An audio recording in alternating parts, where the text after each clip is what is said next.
حضور سید صاحب قبلہ، علماء اہل سنت، حاضرین جلسہ، السلام علیکم ورحمۃ اللہ وبرکاتہ۔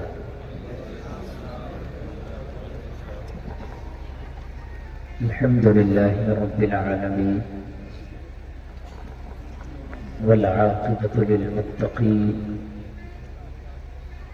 والصلاة والسلام على أشرف الأنبياء والمرسلين وعلى آله وأصحابه أجمعين، أما بعد فأعوذ بالله من الشيطان الرجيم، بسم الله الرحمن الرحيم، إنما يخشى الله من عباده العلماء، آمنت بالله صدق الله العظيم۔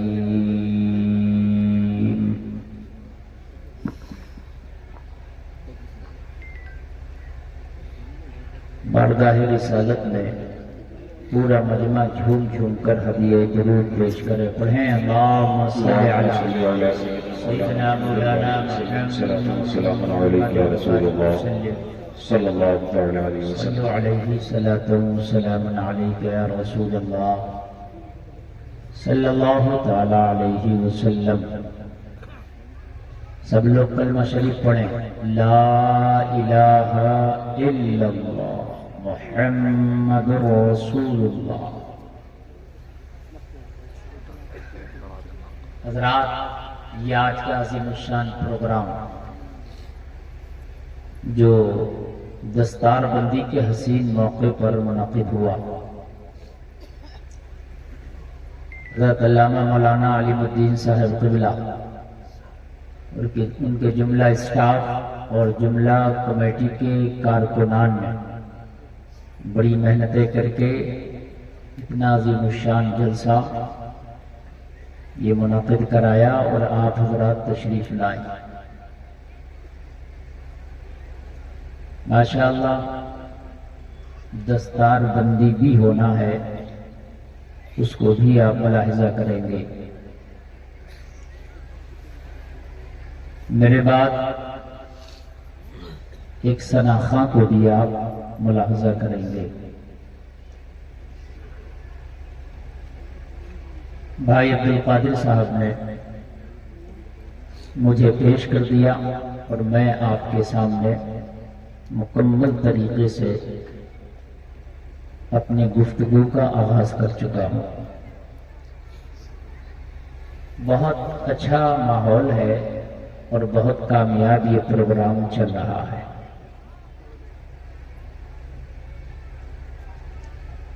آل رسول چمن زہرا کے پھول،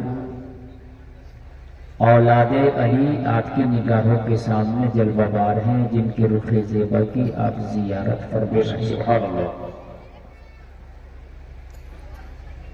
حضرات،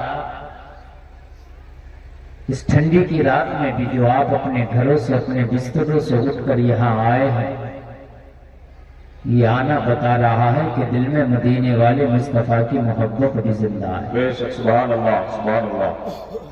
چونکہ نبی کی محبت نہ ہوتی تو آپ اپنے بستروں کو چھوڑ کے یہاں نہ آتے، اور میں دعا کرتا ہوں کہ یہ جو محبت ہے، اس محبت میں اللہ ایسا اضافہ فرمائے، ایسا اضافہ فرمائے کہ ہماری زندگیاں ایسی ہو جائیں کہ جیسے نبی کے غلام صحابہ کی زندگی تھی، اور نبی کے غلاموں کا حال یہ تھا جہاں زبان پہ مصطفیٰ کے نام تھے، وہاں دل میں خدا کی قسم مصطفیٰ کی محبت ایسی معجزن تھی کہ وہ کہتے تھے جو جان مانگو تو جانے دیں گے، واہ واہ واہ واہ، جو مال مانگو تو مال دیں گے، کیا کہنا۔ ہوگا نہ ہم سے کبھی یہ ہرگز، نبی کا جاہو چلا دیں گے۔ اور معلوم ہے رات کو جب ان کی آنکھ کھلتی، نیند ٹوٹ جاتی، اور وہ کبھی کبھی فاقہ سے ہوتے، بھوک انہیں تڑپاتی، تو معلوم ہے وہ اپنے کچن کی طرف نہیں جاتے، وہ کھانے کو تلاش نہیں کرتے، جب رات میں نیند نہیں آتی کبھی کبھی بھوک کی وجہ سے درے رسول پہ جا کے پڑ جاتے، محبوب کا چہرہ دیکھ لیں گے تو بھوک کی جو آگ ہے نا وہ بھی مٹ جائے گی۔ یہ ان کی محبتیں تھیں، یہ ان کی محبت۔ محبوب کا چہرہ اگر دیکھ لیں گے تو ہماری پیاس بھی بجھ جائے گی اور بھوک بھی بجھ جائے گی۔ کتنی بار ایسا ہوتا کہ سرکار کے رخ زیبا کی زیارت کرنے کے لیے، چہرے کی زیارت کرنے کے لیے پڑ جاتے۔ آج بھی جب عاشق مدینہ طیبہ پہنچتا ہے اور جب گنبد شریف میں اس کی نگاہ پڑتی ہے تو بے قرار ہو جاتا ہے۔ کسی عاشق نے اسی کو کہا ہے، ہرا گنبد جو دیکھو گے زمانہ بھول جاؤ گے، اگر طیبہ میں جاؤ گے تو آنا بھول جاؤ گے۔ نہ زیادہ اعتراؤ حسن پڑے چاند تارو تم، رخ انور کے آگے جگمگانا بھول جاؤ۔ کیا کہنا، محبت تو ہے ہمارے اندر، لیکن محبت کے اندر وہ کھنک پیدا نہیں ہو رہی کہ جو ہونا چاہیے تھی۔ محبت کے اندر وہ کھنک پیدا نہیں ہو رہی جو ہونا چاہیے تھی۔ محبت ہے، زبان کی بات آئے تو ہم بہت بابا سے بلند کہتے ہیں، بہت محبت ہے، نبی کے خاطر جان دے دیں گے، مال دے دیں گے، سر کٹا دیں گے۔ یہ سب اعلان ہمارے ہیں، سارے نعرے ہمارے ہیں، یہ سارے دعوے ہمارے ہیں، لیکن ان دعووں کے اندر حقیقت کتنی ہے یہ فجر کا وقت بتاتا ہے۔ جب فجر کی اذان ہو رہی ہوتی ہے تو وہ ہمارے کھوکھلے دعوے جو ہوتے ہیں نا، اپنی رضائی اوڑھ کر کے ہم پڑے ہوتے ہیں اور سوچ رہے ہوتے ہیں ابھی تو ٹھنڈ بہت ہے۔ کہاں گئے وہ دعوے؟ کہاں گئی وہ تمہاری دلیلیں؟ کہاں گئے وہ نعرے؟ صرف ایک موسم نے سرد کر دیا تیری محبت کی چنگاری کو، صرف ایک سردی نے، اور وہ بھی ایسی سردی کہ جس سے تم مر نہیں سکتا تھا۔ اگر اٹھ کے نماز پڑھتا تو مرتا نہیں، اس لیے کہ موسم کے لحاظ سے اللہ نے تجھے پیدا کیا ہے، اور اس موسم کو برداشت کرنے کا مادہ بھی تیرے اندر اللہ نے پیدا کیا ہے۔ تم تو اتنا کپڑا پہنتے ہو، کتا بلی تو کچھ پہنتا بھی نہیں، پھر بھی گھومتا صبح شام ایسے۔ دیکھ رہے ہیں کہ آپ نہیں دیکھ رہے ہیں؟ اور کتا بلی سے زیادہ کمزور نہیں ہے آپ، اس سے زیادہ طاقتور ہے، لیکن پھر بھی سردی کا ڈر، گرمی کا ڈر ہمیں بستر سے نکلنے نہیں دیتا، غریب ہونے کا ڈر ہمیں زکات نکالنے نہیں دیتا کہ مال کم نہ ہو جائے، کہ مال کم نہ ہو جائے۔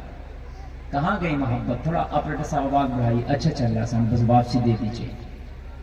آج میری گفتگو سنے ذرا تھوڑی دیر، ان علماء کی موجودگی ہو سکتا ہے کہ کچھ میری یہ چند باتیں ہو، اس میں کچھ تلخ باتیں بھی ہوں گی، ہو سکتا ہے کہ دل کی تختی پر نقش ہو جائے اور دل یہاں سے اجازت دے کہ اب قسم کھا کے اٹھنا، اب اگر زندگی گزرے گی تو خدا کی قسم مصطفیٰ کی غلامی میں گزرے گی۔ اس زندگی کے پیچھے بھاگو کہ جو زندگی آج ہم گزار رہے ہیں، حقیقت تباہ ہو کے رہ گئے۔ ہم سے زیادہ برباد قوم اس وقت پوری دنیا میں کوئی نہیں، پوری دنیا میں کوئی نہیں، ہم سے زیادہ برباد قوم، ہم سے زیادہ بدنام قوم اس دنیا میں کوئی نہیں، ہم سے زیادہ رسوا قوم اس دنیا میں کوئی نہیں، اور اس وقت ہم سے زیادہ ظلم بھی کسی قوم پہ نہیں کیا جا رہا ہے۔ کیوں؟ طریق مصطفیٰ کو چھوڑنا ہے وجہ بربادی، اسی سے قوم ہوئی دنیا میں بے اقتدار اپنی۔ آج رونے روتے ہیں ہم۔ ایک بات بتاؤں، رونے سے خدا کی قسم کوئی نہیں سنتا، کوئی نہیں سنتا۔ کیا کوئی فوج کسی میدان میں جا کے رونے لگے تو سامنے والی دشمن کی فوج اس پر رحم کھا جائے گی؟ نہیں، جب تک کہ منظم ہو کہ وہ اپنی صفوں میں ڈٹ کے کھڑے نہیں ہوتے، جب تک وہ مقابلہ نہیں کرتے، جب تک دشمن کی آنکھوں میں آنکھیں ڈالنے کی وہ طاقت نہیں رکھتے، جب تک خدا کی قسم ان کو منزل نہیں ملتی۔ آج رو رہے ہیں اور تعداد ہماری کتنی ہے؟ 125 کروڑ تقریباً، جب تمہاری تعداد صرف 40 تھی، صرف 40، تو خدا کی قسم تمہارا حال یہ تھا کہ اللہ نے تمہارے سر جھکنے نہیں دیے تھے، اللہ نے تمہیں ذلیل و رسوا ہونے نہیں دیا تھا، اللہ نے تمہیں جھنڈے کو تمہارے نیچے ہونے نہیں دیا تھا۔ کیوں؟ اس لیے کہ وہ 40 ضرور تھے، مگر خدا کی قسم ایمان کی بھٹی میں ایسے پک گئے تھے، ایسے پک گئے تھے، ایسے پک گئے تھے۔ اس میں بلال جیسا عاشق مصطفیٰ بھی تھا کہ کوڑا مارا جائے چاہے پتھر سینے پر رکھا جائے۔ خدا کی قسم اس میں عمر جیسا بھی ہے کہ حضرت عمر کے مخالفت میں چاہے پورا مکہ کھڑا ہو جائے، مگر خدا کی قسم حالات یہی تھے، کہتے تھے یا رسول اللہ یا تو جان دے دیں گے یا اسلام کو دنیا کے کونے کونے تک پہنچا کے دم لیں گے۔ جب حضرت عمر ابن خطاب نے کلمہ پڑھا تو آپ کی جو تعداد ہے وہ 40 میں مسلمان ہیں۔ آپ کلمہ پڑھ کے کھڑے ہو گئے، دار ارقم میں کلمہ پڑھا آپ نے نبی کے ہاتھ میں ہاتھ دے کے۔ کوہ صفا کے دامن میں یہ جگہ ہے، نبی تشریف فرمائے، عمر نے جا کے کلمہ پڑھ لیا، کھڑے ہو گئے۔ فرمایا عمر کھڑے کیوں ہوئے؟ عرض کی آقا کلمہ پڑھنے والوں کو بڑا ستم کیا جاتا ہے، ان کو بڑا دبایا جاتا ہے، بڑی چھپ چھپ کے کلمہ پڑھنے ہیں مکہ کے اندر۔ آقا اجازت دیں، میں کعبے کے حرم میں کھڑے ہو کے کلمہ پڑھنا چاہتا ہوں، کعبے کے حرم میں کھڑے ہو کے کلمہ پڑھنا چاہتا ہوں۔ اپنے سامنے اس سے منہ دور بھی کروں نا تو یہ آواز لگو تھوڑی سی، ایسے کرنا مہربانی فرمائے۔ ہاں تھوڑا سا دور بھی کروں نا تو میری آواز لیتا رہے، مزہ آئے گا آپ کو، ذرا یار سنیں یار، بڑا افسوس ہوتا ہے۔ آقا اجازت ہے کعبے کے حرم میں کھڑے ہو کے کلمہ پڑھیں۔ کعبے تھوڑے ہیں، تعداد کم ہے،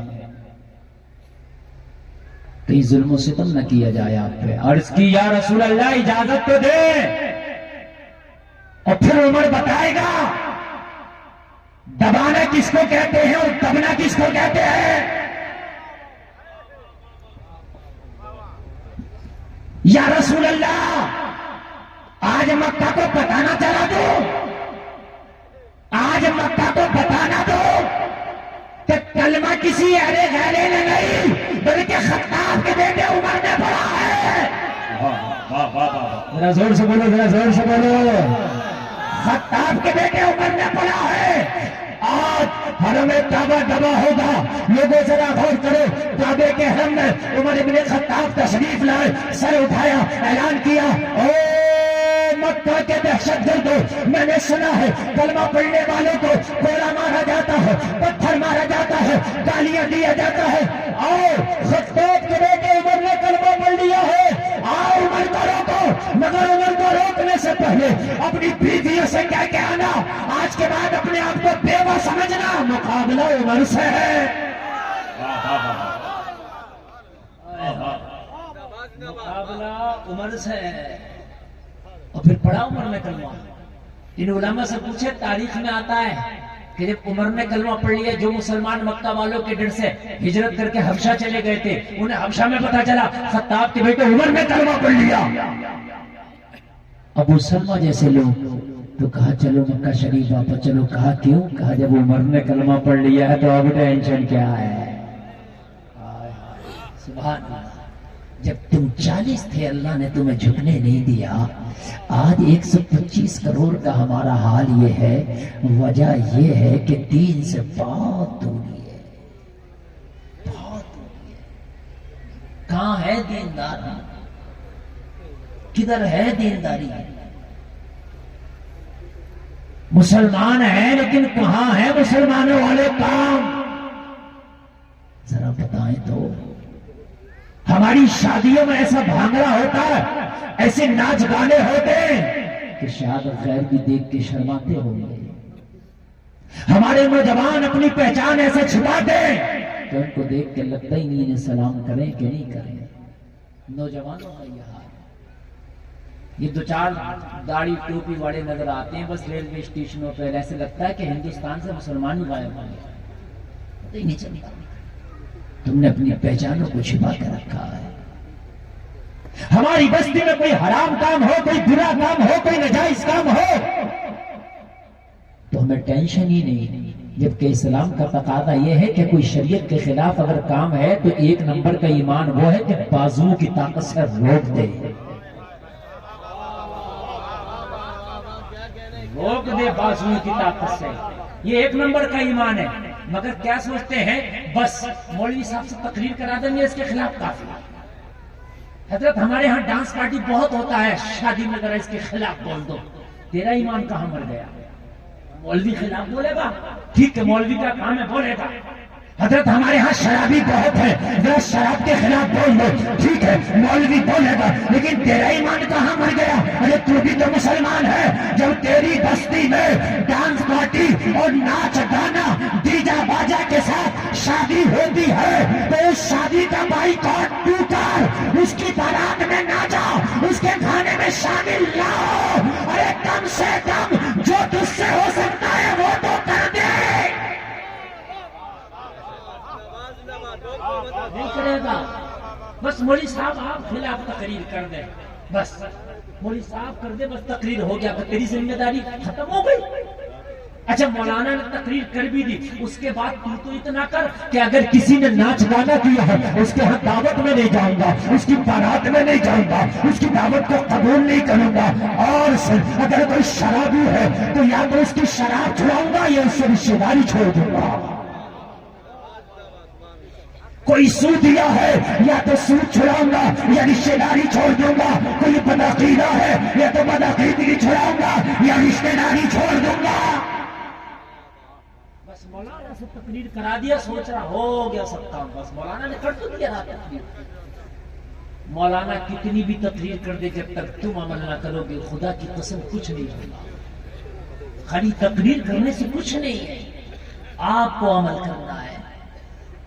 آپ کتنے بڑے عمل کے میدان میں کھڑے اتر رہے ہیں، آپ کو تکلیف نہیں ہوتی؟ تیرا بھائی کوئی حرام کام کرتا ہے تو تأمرون بالمعروف وتنہون عن المنکر کے تحت تیری بھی ذمہ داری ہے کہ برائی کرو، بھلائی کا حکم دے، یہ تیری بھی ذمہ داری ہے. لیکن کتنے لوگ روک رہے ہیں؟ مولانا کا کام ہے، بس مسجد کے امام کا کام ہے. اچھا مسجد کے امام نے کبھی شراب کے خلاف تقریر کر دی، جوا کے خلاف تقریر کر دی، سود کے خلاف تقریر کر دی تو سودیہ مولانا کے خلاف، جواری مولانا کے خلاف، شرابی مولانا کے خلاف. تو مسجد کا متولی بھی کہہ رہا حضرت آپ کو کیا ضرورت پڑی تھی سود کے خلاف بولنے؟ لگتا ہے کہ کربلا یاد آ گیا. جیسا کہ کوفیوں نے نا امام حسین کو بلا کے کہا تھا آپ کو بھی کیا ضرورت تھی اعلان جنگ کرنے کی یزید سے، بھیا ہم تو ساتھ تھے لیکن اب مسئلہ یزید کی حکومت کا آ گیا تو اس کا مقابلہ تھوڑی کر سکتے ہیں، آپ جانو بھائی یزید جان اپنا کام پیچھے آ جائے. یہ یزیدیوں والی حرکت ہے. امام اگر مسلح میں کھڑے ہو کے بولے ایک جاہل آدمی کھڑا ہو جاتا، مخالفت کا علم بلند کر دیتا. وہ تم نے شراب کے خلاف بولا ہے، یہ شرابی مخالف ہو گیا. ہونا تو یہ چاہیے تھا مولانا کی پیٹھ پر دبا کے کہہ دیتے حضرت ٹینشن نہ لینا، آپ نے بولا ہے اگلے جمعہ کو بھی بولنا، آپ کا ساتھ دینے کے لیے ہم تیار ہیں. نعرے تکبیر، نعرے رسالت، پیغام رسالت کانفرنس، جلسے دستار بندی. میں دیکھوں کیسے برائی ختم نہیں ہوگی. ان علماء کو آج بھی اللہ نے وہ حوصلہ دیا ہے یہ سینے پہ چڑھ کر بیٹھ جائیں، لیکن یہ بھی بیچارے ڈرتے اس لیے ہیں کہ ان کی بھی لگام ہے نا ان متولیوں نے اور ان بڑے لوگوں نے نا قوم کے ہاتھوں میں رکھ رکھی ہے، نہیں بولنے دیتے. کہتے مولانا تمہیں کیا ضرورت پڑی ہے؟ ایک ڈانس پارٹی چل رہی، میں جا کے گھس گیا اس میں نے ڈانٹ پھٹکار کے سب کو بھگا دیا. لیکن ان میں سے ایک آیا کہنے لگا مولانا تم کون ہوتے ہو منع کرنے والے؟ سمجھ رہے آپ کون ہوتے ہو؟ میں نے کہا میری تو مونچھ نیچی ہو جائے گی. یار کم سے کم قیامت میں تم سے بھی پوچھا جائے گا بتا تو نے کیا کیا؟ تو اگر اب ابراہیم خلیل اللہ کی طرح نمرود کا مقابلہ نہیں کر سکتا زمانے کے، تو اس مینڈک کی طرح تھوڑا سا پانی تو آگ پہ ڈال سکتا ہے؟ بھائی اگر تو ابراہیم خلیل اللہ کی طرح زمانے کے نمرود سے مقابلہ نہیں کر سکتا تو وہ مینڈک پہ بن جا جو پانی ڈال کے بتا رہا تھا مولا میں جانتا ہوں آگ بجھ نہیں سکتی میرے پانی ڈالنے سے، لیکن نبی کے عاشقوں میں نام ہمارا بھی آ جائے گا۔ کرسی آ رہی ہے وہ کچھ نہیں لکڑی کی ہے بس، اس کے علاوہ اس میں کچھ بھی نہیں، ایسے دیکھ رہے ہیں جیسے مکھیہ منتری کی کرسی آ رہی ہے۔ غور سے آج میری بات سنیں جو میں آپ کو کہنا چاہ رہا ہوں۔ میرے عزیز ذرا ایمان میں پختگی پیدا کرو یار، اگر کوئی حرام کام ہو رہا ہے تو تمہیں سکون کیسے مل جاتا ہے، آپ کو نیند کیسے آ جاتی ہے؟ صرف ان علماء ہی کی ذمہ داری نہیں ہے، یہ علماء بہت کچھ کوشش کر رہے ہیں لیکن خالی ان کی زبان سے کام نہیں چلے گا، میدان عمل میں کود کے تم بتا دو، کہہ دو حضرت آپ نے جو کہا ہے ہم آپ کے ساتھ ہیں، آپ کی سپورٹ میں بھی ہیں اور آپ کے ساتھ میں بھی ہیں۔ پھر ہم دیکھیں کہ کیوں نہیں معاشرے سے برائیاں ختم ہوں گی، لیکن خالی سمجھ لیا ہم نے یہ مولوی کا کام ہے، بس ہمارا کام نہیں ہے۔ مولانا چیخ رہا ہے میتوں میں کھانے کم کرو، نہیں مان رہے؟ ارے جب تم کھانا چھوڑو گے تب نہ ختم ہوں گے میتوں کے کھانے، مولویوں کے کہنے سے تھوڑی نہ ختم ہوں گے، کھانا تو تمہیں کو بند کرنا پڑے گا نا۔ ادھر جنازہ اٹھا، جس دن جنازہ اٹھا 8-10 بیجے بھگونے اٹھ جاتے ہیں بریانی کی۔ افسوس ہے یہ میرے عزیز، افسوس ہے۔ علماء کہہ رہے نکاح کو آسان کرو، تو لڑکی والے کو فون کر رہا 300 باراتی آئے گا میرا، تو علماء کے کہنے سے کیا ہو رہا ہے؟ اچھا ہماری قوم علماء کی ماننے والی بھی نہیں ہے، ہماری قوم ڈنڈے کی مکمل طریقے سے جو ہے وہ ہو گئی ہے مطیع فرما بردار۔ ابھی لاک ڈاؤن میں نا مولوی نے بہت کہا کم کرو کم کرو کم کرو، نہیں مانا، اور لاک ڈاؤن میں جب چلا ڈنڈا تو 4 باراتی صرف میں نے جاتے دیکھے۔ 4 کیوں؟ اب کیوں ہو گیا تمہارا نکاح بھائی؟ اب کہاں گئی تمہاری شان؟ اب کہاں گئی تمہاری مونچھیں بڑی بڑی؟ اب 4 لوگوں میں تمہاری شادیاں ہو گئی۔ لڑکی والوں کا بیان ہے 2 مرغا لگایا تھا، ایک ہی مرغے میں کام ہو گیا، بارات پوری نکل گئی۔ ایسا بھی ہوا لاک ڈاؤن میں؟ بات ہے اگر لڑکے کے 4 بہنوں ہی ہیں تو 2 نے کہہ دیا کہ تم ہی 2 چلے جاؤ، بڑے بڑے ہم نہیں جائیں۔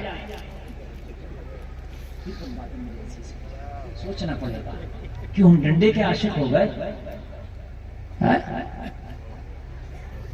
آؤ یار میدان عمل میں نکل کے آؤ اور ایک جذبہ پیدا کرو، برائی نہ کروں گا نہ برائی کرنے دوں گا۔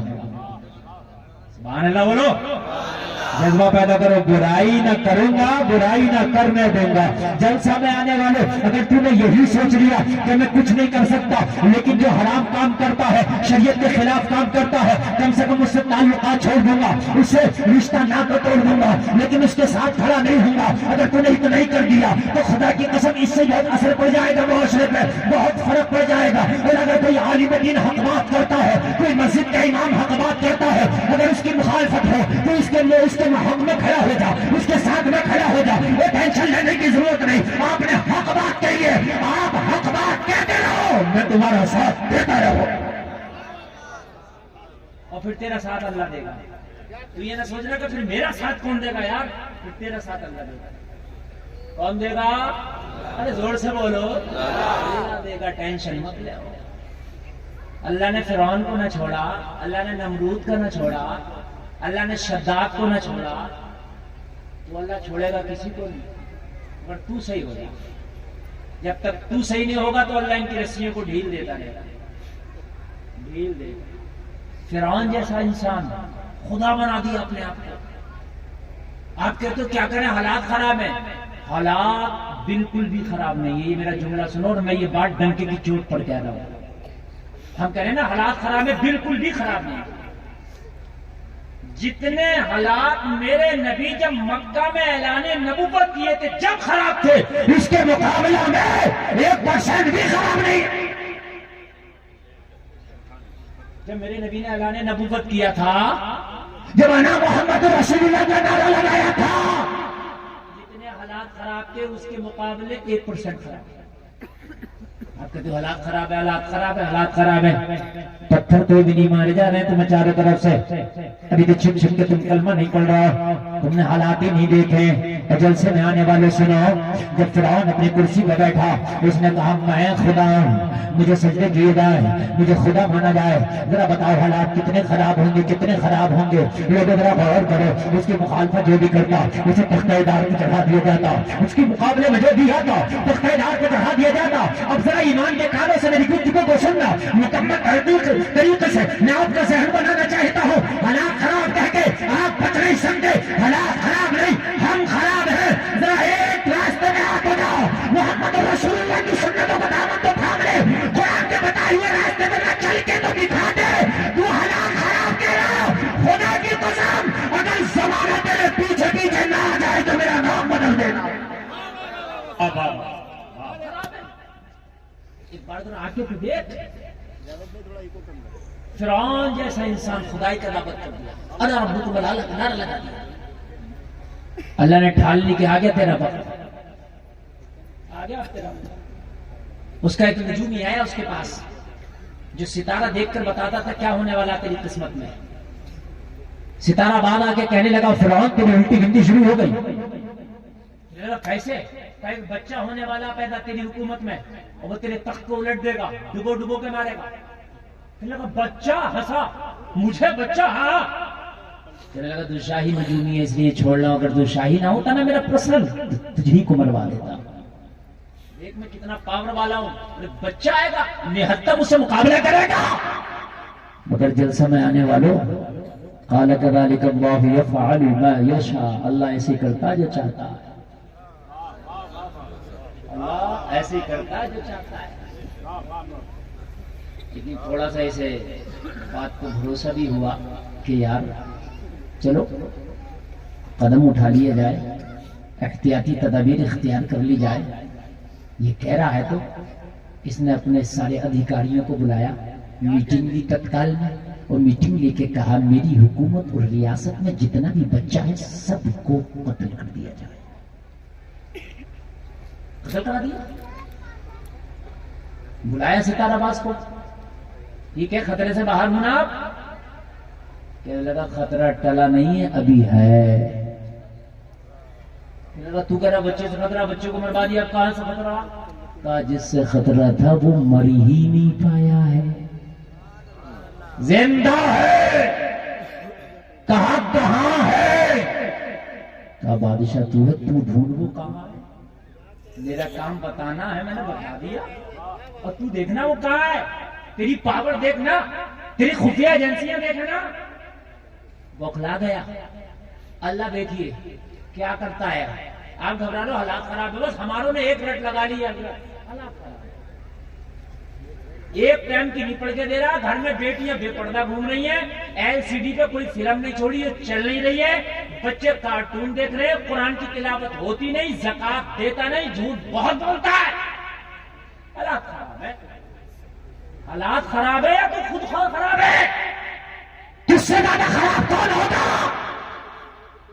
اپنے آپ کو تو سنبھال۔ پھر خدا سے کہتا کہ یا اللہ اب میں تو ٹھیک ہو گئی، میں حالات کو بھی ٹھیک کر دے۔ خدا کی قسم وہ رب قادر ہے اس بات پہ کہ حالات کو بھی اچھا کر دے۔ بولو ہے کہ نہیں ہے؟ ہمارے حال یہ صبح کو فجر کی نماز نہیں پڑھی، دکان کھولی، اور جب گراہک نہیں آیا تو پتہ نہیں کس کا منہ دیکھ لیا، آج کوئی گراہک ہی نہیں آیا، اور فجر تم نے نہیں پڑھی، تم سے برا منہ کس کا ہوگا؟ بتاؤ میری بات میری غلط تو نہیں ہے نا؟ کیوں کسی کو کوس رہے ہو یار؟ ہم نے ایسی رسمیں بنا لی، ایسی رسمیں بنا لی، اور یہ علماء بیٹھے ہیں، میں معذرت چاہوں گا، حقیقت بات یہ ہے جو میں بول رہا ہوں، مرنے سے پہلے قرآن کو دیکھتا نہیں، قرآن والوں کی طرف نہیں دیکھتا، اور مر گیا تو اب تو قرآن ہی قرآن، ایسا لگتا ہے کہ ہر جگہ پر قرآن ہی۔ حضرات قبر پر قرآن پڑھنے کے لیے بچوں کو بٹھا لو. اب تو مولانا علیم الدین پریشان نہ بٹھائے تو چندہ ختم. کیا کریں بیچارے, مجبوری ہے. اب بتا 3 دن تیرے ابا کی قبر پر بچہ قرآن پڑھے گا تو یہ پھر مدرسے میں کب پڑھے گا؟ سبق کا پارا کب سنائے گا؟ پچھلے کا پارا کب سنائے گا؟ یہ حافظ کب بنے گا؟ اب قبر پہ بھی قرآن, تیجا میں بھی بھیج دو قرآن. اب تو یہ قرآن کی حالت ہے, یہ قرآن کی حالت ہے. 40 ماہ میں یہ نہیں کہہ رہا قرآن پڑھنا غلط بات ہے, اچھی بات ہے, لیکن مجھے یہ تو بتا دے مرنے سے پہلے اگر قرآن پڑھا ہوتا تو زیادہ اچھا تھا. قرآن مرنے کے بعد کی کتاب نہیں ہے, قرآن تو مرنے سے پہلے کی کتاب ہے, زندوں کی کتاب ہے. قرآن کے تو خالی مردوں کی کتاب سمجھ لیا. قرآن کی بات میں معذرت چاہتا ہوں, ہماروں کے اندر حال یہ ہے خود بالکل نہیں پڑے گا. جمعے کے جمعے نہائے گا, بیچ میں اگر غسل فرض بھی ہو گیا تو کہہ رہا 2 ہی دن تو ہے جمعہ میں. اگر بیچ میں غسل فرض بھی ہو گیا تو 2 ہی دن تو ہے جمعہ میں, وہ 2 دن ایسے ہی لٹکا دے گا. ٹھیک ہے, 11ویں آئے گی تو حضرت 10 بچہ چاہیے, گھر میں قرآن, گاڑی لے لی گاڑی میں قرآن, دکان کھولا دکان میں قرآن, رکھ میں قرآن, چھوٹے ہاتھی میں قرآن. اتنا قرآن خوانی کرایا, اتنا قرآن خوانی کرایا کہ مدرسے کے بچوں کو قرآن صحیح سے یاد ہی نہیں کرنے دیا. اب پتا کیا کہہ رہا, چوراہے پہ کھڑے ہو کے حافظ تو وہاں بھی نہیں ہوتا ہے. سن لیے میں کوئی پکا حافظ نہیں, تو نے بننے دیا پکا حافظ؟ تو نے بننے دیا پکا حافظ؟ ارے وہابی میں 11ویں کی قرآن خوانی اس کے ہاں نہیں, محرم کی قرآن خوانی اس کے ہاں نہیں, 12ویں کی اس کے ہاں نہیں, تیجے کی اس کے ہاں نہیں, میت کی اس کے ہاں نہیں. وہ جب صرف قرآن پہ رہتا ہے تو بچہ قرآن ہی پہ رہتا ہے. ہمارے دیکھو رمضان میں چھٹی, شعبان میں چھٹی, شوال میں چھٹی, 11ویں میں چھٹی, محرم میں چھٹی, 12ویں میں چھٹی, ہر جمعے کی چھٹی. تو پتا چلا پورا سال تو ہم نے چھٹیوں میں نکلوا دیا, بچوں کو پڑھنے کہاں دیا؟ کہاں سے ہوگا پکا حافظ؟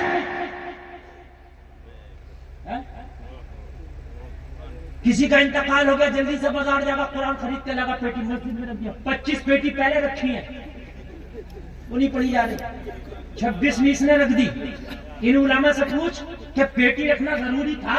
اگر قرآن ضرورت بھر کا مسجد میں ہے تو مزید قرآن کی پیٹی کی چندہ ضرورت نہیں ہے, اس لیے کہ کہیں اس کی بے حرمتی نہ ہو. ارے اتنا رکھ دے جتنا پڑھا جائے, اور جب پڑھنے میں نہیں آ رہا اس کو رکھنے میں کوئی فائدہ نہیں, بلکہ مدرسے میں آ جا. اور مولانا علیم الدین سے کہ حضرت میرا باپ مر گیا ہے, میں اپنے باپ کے نام سے کسی غریب بچے کو کتابیں خرید کے دینا چاہتا ہوں. اگر بچے کو تو نے دین کی کتابیں خرید کے دے دیا تو یہ عالم دین بن کے جب تک یہ پڑھائے گا خدا کی قسم تیرے باپ کو ثواب پہنچتا رہے. واہ واہ واہ واہ واہ واہ. مدرسے میں چلا جا, مگر 26 پیٹی رکھی ہے, 27 میں رکھے گا صرف قرآن. میں نے دیکھا بعض مسجدوں میں اتنی پیٹیاں رکھی ہیں, اتنی پیٹیاں رکھی ہیں کہ شاید سال میں ایک بار بھی ان کا پڑھنے کا نمبر نہ آتا. اور یہاں مدرسے کے بچوں میں کسی پہ شرع جامی نہیں. کوئی کتاب لانا چاہتا ہے تو پیسہ نہیں تھا کہ کتاب خرید کے لے آئے. ادھر توجہ کیوں نہیں؟ ادھر توجہ دو, ثوابی کو پہنچانا ہے. ان علماء کو کتابیں خرید کے دے دو اپنے مرحومین کے نام سے. کسی کو فتاوی رضویہ دے دو, کتوں کو فتاوی فیض الرسول دے دو, ان علماء کو دے دو. ان میں بھی بڑے ایسے ہیں کہ جو کتاب نہیں خرید سکتے, ان کا دل چاہتا ہے کہ ہم کتابیں پڑھتے, لیکن اتنا پیسہ نہیں ہے. بعض کتاب 5-5 ہزار 10-10 ہزار کی ہے, لیکن نہیں خرید سکتے کیونکہ ٹوٹل ہی تنخواہ 5,000 دیتے ہو یا 10,000, تو وہ کتاب خریدے کہ گھر کا خرچہ چلائے. آپ اپنے مرحومین کو اگر فائدہ پہنچانا چاہتے ہیں, ثواب پہنچانا چاہتے ہیں, تو آپ کسی بچے کا خرچہ اٹھا لیں مدرسے میں جا کر کہ حضرت اس کا 1 مہینے کا خرچہ میری طرف سے, میرے باپ کی طرف سے, میرے دادا کی طرف سے. اللہ کی قسم ایک ایک لمحہ تیرے مرحومین کو اللہ راحت عطا فرمائے گا۔ فقیر کی لکیر نہ بنو، بس قرآن ہی رکھنا۔ یہ دیکھ ضرورت کو نہیں ہے تم نہ رکھنا، ضرورت کے مطابق رکھ۔ اتنا قرآن، اب تم کہو گے کہ مولانا گلفام آپ قرآن خوانی کی آپ مخالفت کر رہے ہیں۔ میں مخالفت بالکل نہیں کر رہا، میں بھی کرتا ہوں، قرآن خوانی کراتا بھی ہوں، لیکن طریقہ بدلا۔ اور آج علماء کی بارگاہ میں بھی میں عریضہ پیش کر رہا ہوں، طریقہ بدلیں، تعلیمی معیار بہت اعلیٰ کریں، دوسرے تعلیم کے میدان میں بہت کوشش کر رہے ہیں، بہت کوشش کر رہے ہیں۔ تعلیم کا معیار چینج کرو۔ اگر کوئی قرآن خوانی کی بات کرے نا تو اس سے کہہ دو شیرینی یہاں مدرسہ میں لے آ، صبح فجر سے 12 بجے چھٹی تک جتنا بھی قرآن بچوں نے پڑھا ہے وہ سب کا سب تیرے مرنے والے کو عیسیٰ علیہ السلام پر دیا جائے گا۔ کوئی ضروری تھوڑی ہے تیری دکان میں جا کے پڑھے گا بچہ؟ جب دکان سے بیٹھ کے مدینہ تک پہنچ سکتا ہے تو مدرسے سے بیٹھ کے تیرے ابا کی قبر تک نہیں پہنچ سکتا؟ اچھا ایک بات اور بتائیں ہم، جو تیرے گھر میں بچوں نے جا کے قرآن پڑھا اس کی کوئی گارنٹی نہیں وہ قبول ہو یا نہ ہو۔ آپ کہو گے کیوں؟ بچہ بچہ ہے، کیا پتہ کیسا پڑھا، صحیح سے پڑھا کہ صحیح سے نہیں پڑھا، قلقلہ کیا کہ نہیں کیا، مد متصل کو 4 الف کھینچا کہ نہیں کھینچا، مد لازم کو 5 الف کھینچا کہ نہیں کھینچا، اخفا کیا، اقلاب کیا، غنہ کیا، حروف پر کو پر پڑھا، حروف باریک کو باریک پڑھا، کچھ پتا نہیں، لیکن مدرسے میں ڈنڈا لے کے بیٹھے ہیں حضرات، اے قلقلہ نہیں کیا، اولئک اگر 2 لکھی جائے مد متصل 4 لکھی، یہاں ڈنڈا لے کر پڑھوایا جا رہا ہے تو وہ زیادہ قبول ہوگا یا یہ زیادہ قبول ہوگا؟ یہ زیادہ قبول ہوگا جو نگرانی میں پڑھایا جا رہا ہے۔ تو قرآن خوانی تیرے گھر سے بہتر ہے کہ جو مدرسے میں پڑھا ہے۔ اس مدرسے کے پڑھے ہوئے کو شیرینی لا دے، وہ کہہ دے حضرات یہ بچوں کو کھلا دینا اور فجر سے اب تک کا پڑھا ہوا اصالہ ثواب کرا دینا، ایک قرآن نہیں کہ قرآن خوانی کا ثواب مل جائے گا۔ بدلو۔ آج کی موجودہ قرآن خوانی سنیوں کی نئی پریشانی ہے، یہ مدرسوں کی، صحیح بتا رہا ہوں، چندہ بند کر دیتے ہیں حضرات، ہمارے یہاں بچے نہیں بھیجے، صحیح بتا رہا ہوں، بچے نہیں بھیجے، اس لیے میں تو چندہ دوں گا نہیں۔ اور بھائی ان بچوں کی تعلیم کا خسارہ نہ کر، یہ اپنے گھروں سے آئے ہیں، ان کے باپوں کی ان پہ بڑی امیدیں ہیں، ان کے اہل خانہ کی ان پر بڑی امیدیں ہیں۔ باپ زمانے میں کہتا پھرتا ہے میرا بچہ جگدیش پور کے مدرسہ میں پڑھنے گیا ہے، میرا بچہ حافظہ کر رہا ہے، میرا بچہ درس نظامی پڑھ رہا ہے، اس کی بڑی تمنائیں بڑی امیدیں ہوں گی، اس کے وقت کو خراب نہ کر، اگر اس کے وقت کو تو نے زیادہ خراب کیا، پریشرائز کر کے تو نے خراب کیا، پریشر ڈال کے خراب کیا تو اس کا بھی تو سے حساب ہوگا۔ یہ دیکھ لے بچے کو تکلیف بھی نہ ہو، اس کا وقت بھی ضائع نہ ہو، اور تیری قرآن خوانی بھی ہو جائے تو بہتر ہے کہ جو روزانہ تعلیم ہوتی ہے اسی کو اصالہ ثواب کرا دے، تیرا بھی کام ہو جائے گا، بچے کی تعلیم کا بھی نقصان نہ ہوگا۔ اور جلسے میں آنے والوں اس لیے اچھے علماء کی اب بہت ضرورت ہے، وہ معاشرے میں اچھے قاریوں کی اچھے حافظوں کی بہت زیادہ ضرورت ہے، بہت زیادہ ضرورت ہے۔ اچھا حافظ، اچھا قاری، اچھا عالم بہت زیادہ ضرورت ہے معاشرے میں۔ کوشش کرو، آپ آگے بڑھو، تعاون کرو اس چیز میں، فقیر کی فقیر نہ بنو۔ سنیں جو میں عرض کر رہا ہوں، فرعون نے کہا بچوں کو تو میں نے مروا دیا، تو کہا وہ بچہ ابھی نہیں مرا، تو کہا پھر جتنی مائیں حاملہ ہیں ان کے پیٹوں میں بچوں کو گرا دیا جائے، مر دیا جائے۔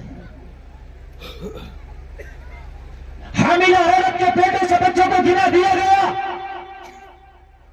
فرعون نے کہا آپ، ستارہ باز بولا اب بھی بچہ زندہ ہے۔